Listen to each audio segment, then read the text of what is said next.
Hello everybody, and welcome back to Manga Goblin. As usual, I'm Trix, and this is Warhammer Monday.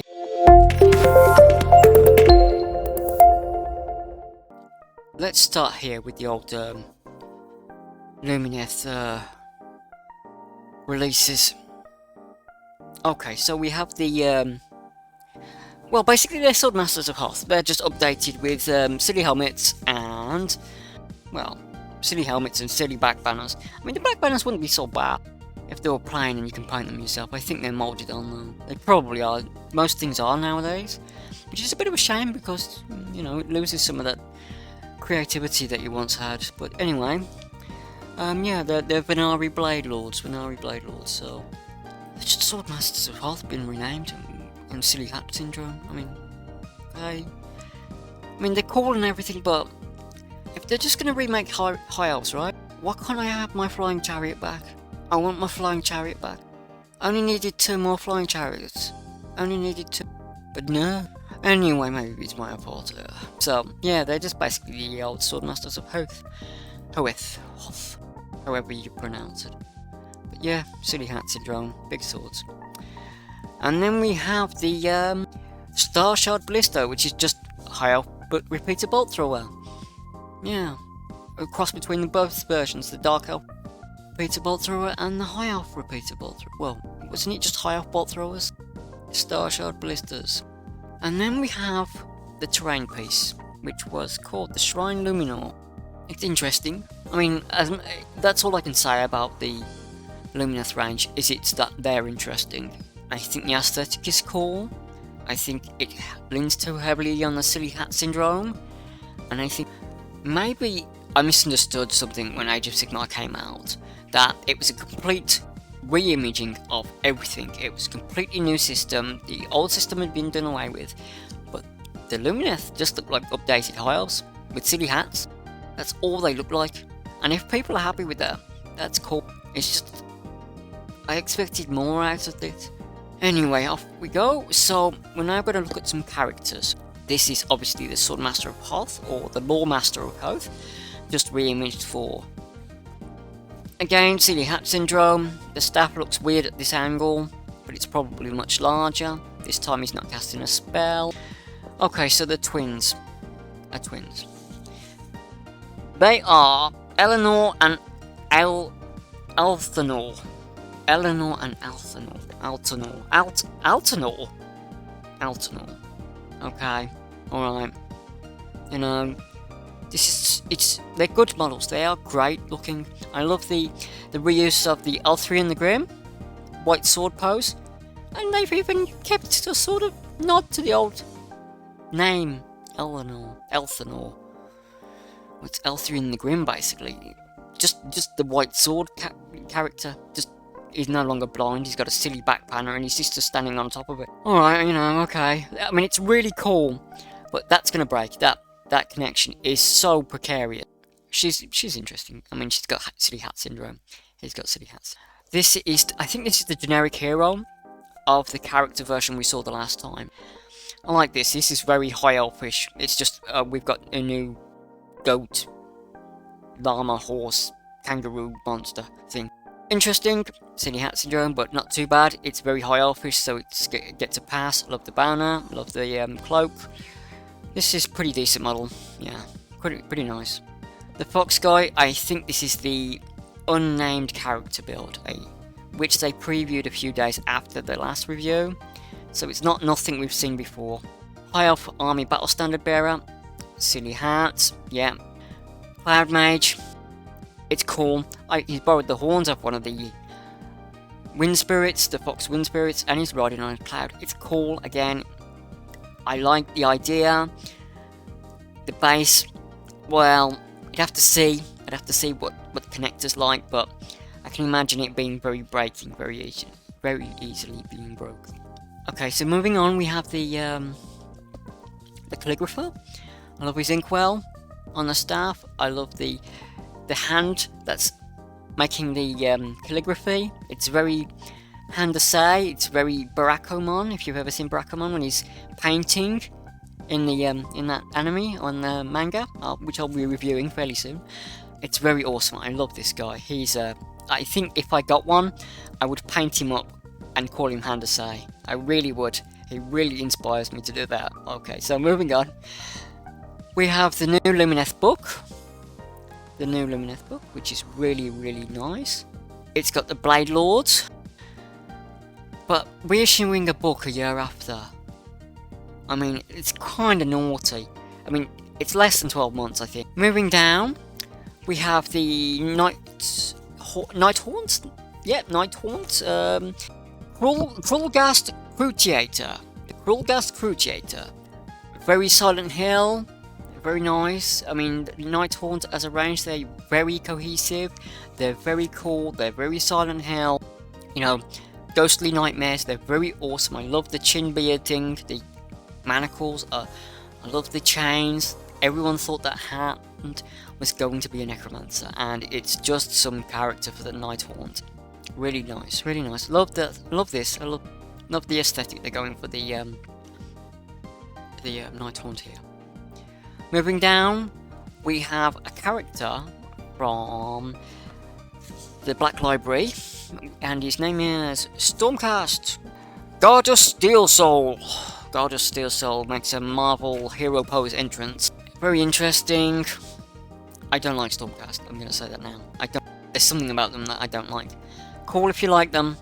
Personally, I don't. It's like, and again, they had a very interesting idea. I think it's been executed poorly.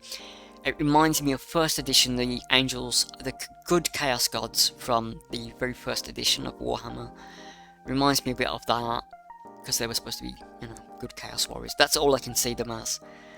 But it's very interesting. Nice pose, I suppose. Very Thorish. Okay, moving on. Absolutely awesome model that everyone thought was going to be a Blood Knight. Turns out to be a White King. Love that. It's basically a Warhammer Fantasy model. There's nothing new, no redesign of the schedule at all, or anything. That if you're looking for that, it's the Ossiok Bone Reapers that you're looking for.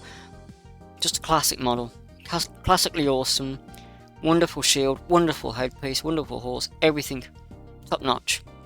You know, don't even have an undead army.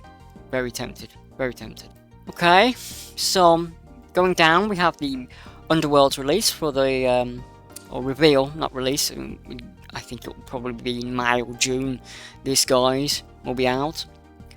So we have the Diachasm Hedrax Mad Mob. Diachasm Hedrax Mad Mob. Hedrak himself, it's Savage Uruks, or Savage Orcs, or if you want to use him for 40k for your Primal Orcs, or not Primal Orcs, Feral Orcs. He would do well as a weird boy. He's basically just a shaman now. It's very nice. I like the snake, very snake bite. Very nice mask. Top notch. Again, lovely model. Probably worth buying it just for him, to be honest. And then you have the archer. You have the hammer guy. And you got Wolverine. Well, not Wolverine exactly, but he's very inspired by Wolverine. Come on, let's just say that. Yeah. I mean, we've seen the others, but the archer and this guy, they're both new. Yeah, very nice. I mean, as I said, probably worth it just for this guy alone if you like Savage Rooks and you don't want to deal with Finecast. And then we just have Dreadfane reissued in a new box. That's it. That's all this is. And it's got the first edition boards. So if you didn't have the first edition boards for your Underworlds, pick it up. Probably worth it for the cards alone if you play competitively. Yep. Okay. Moving down, we have Curse City. Now, Curse City. Begin your quest, Warhammer Quest, Curse City. Okay, so there's some news that I have about this game, and it's going to be the most expensive game they've released. That's what I've been told by every source that I can find. It's going to be more expensive than the Two Titans game that they released. And I think that was quite expensive. I think the Forgeworld one was like 200 and something at one point. But if this is the most expensive game that they've released, you're looking at least £200. from what I've been told. There's the full contents reveal. I also have some information regarding the rules. I've been told that it's going to use a version of Silver Towers rules. Not so sure on that, but it's got the Blackstone Fortress dice. Looks like some new mechanics with this thing. But yeah, I've been told it uses very similar rules to Silver Tower, which weren't that great. Soothsayer, Wizard of Death, good Wizard of Death magic. Rogue tradery type noble, very Slavic, very Polish type guy, very boyar type thing from the old Kislev, very cool looking. Yeah, very nice. The Wood Elf, not Wood Elf, Kuranothi, very nice model. Stag horns, very nice. I like that one. Yeah. The Cadron Overlord guy. Not sure about the head, about the half mask. Not sure about that. But the rest of him, very interesting. Very interesting. This guy, the Witch Hunter, or the Order of Azure. Now they're called. I like him a lot. I think he's very nice. I think it's very detailed. I think that it's going to be challenged to paint, but it's going to be an interesting one. Swordswoman, the captain of the former city guard, or was she a mercenary? I think she was a captain of something. I like this. I like it a lot. Now, this guy, the ogre, or Ogruk, Ogroid, I'm not sure what they are now, but the ogre guy, he looks like an old model just updated. He really does. If you can find in back catalogue, this is. So yeah, he does really look like an old model that they've just updated for the this game, or maybe they updated him a long time ago. But yeah, he just looks like a very old ogre model. Down to the fist punch and the mace suit and the armor. But yeah, he eats dead. He likes eating dead, like zombies and skeletons. That's why he's joined the party in Warhammer Quest. Moving down, we have some bad guys. We have some bat swarms, which probably haven't been seen for such a long time. Interesting, they brought them back with this. The zombies with like gravestones pierced through them and tree branches. They're cool. One of these was previewed in Halloween, the Halloween thingy, with Johan running away from one in the silhouette. Yeah, and then we have more zombies. We have the skeletal. Well, they're basically skeletal warriors, aren't they? Skeleton warriors. The Orphan Watch. That's what they're called. And you get 10 of those apparently. 2 of these, they're ogres apparently, zombie ogres with big choppy axey halberds. Rat swarms. And then back to the bats again. Moving down, we have the bosses. We have the evil ogre boss. He's apparently an ogre. Oh. And then we have the 3 vampires. That's our boss. I think I get a Lost Boys. Very Lost Boys like look from them for some reason. Maybe it's the colour of the skin and the red makeup. Very like primal vampire look. Yeah, this was one of the silhouettes, wasn't it? But he had red armor in the silhouette, and but yeah, hanging off a bit of a column there. Interesting. We saw this one before, the Graveyard Keeper with the shovel spear. Yeah, it reminds me of a very Pan's Labyrinth / Silent Hill, pyramid-headed-esque boss. And then we have the Vargulf, or the Vargoskier. It's alright. It's cool, but it's alright. We have the Orphan Watch Captain with his sword, and we have the Mad Scientist character. He's a Chancellor, I think. In the background information, he's a Chancellor. setting fire to his little raven or something, though, isn't he? From the pose. He supposedly sees through rats and vermin, so that all the bat swarms and the rat swarms are his. Yeah, and there we are. 8 heroes, 42 hostiles, 10 objective markers, a book with raw scrolls, so you can use them in your armies, counters and tokens, dice. See, the Blackstone Fortress-esque dice, which reminds me a lot of the RPG dice for the Star Wars game. Yeah, for some reason. Maybe it's because the blank sides. And the tiles can be really weird in these sort of games, can't they? They warp a lot. And then we've got the secret envelope, which they did in Blackstone Fortress. And they've got the cards. Yeah, so... yeah. And then we have a book that has a new hero card by C.L. Werner, who did the Witch Hunter trilogy. The Witch Hunter trilogy, which was really cool. Yeah. My vengeance will come. That's Baelcor, the very first Chaos print, and yeah, that's basically a preview for Baelcor. Okay, so now it's Kill Team. The Pariah Nexus, which was all over social media last week, so it surprised absolutely nobody that this was coming this week. 5 heavy intercessors, 5 flayed ones, a captain with a heavy bolt rifle, and the Chronomancer, with his puzzle boxes that look like one's opening here, you know, the timey-wimey, Time Lord-esque, tentacle, horror, long beard, and then I think that's a paper or cloth mat, no, maybe plasticish mat, and you get some scenery and some tiles. Oh, it's tiles. Okay, it's not a cloth mat, it's tiles. Which warp. They warp terribly, the tiles, for some reason.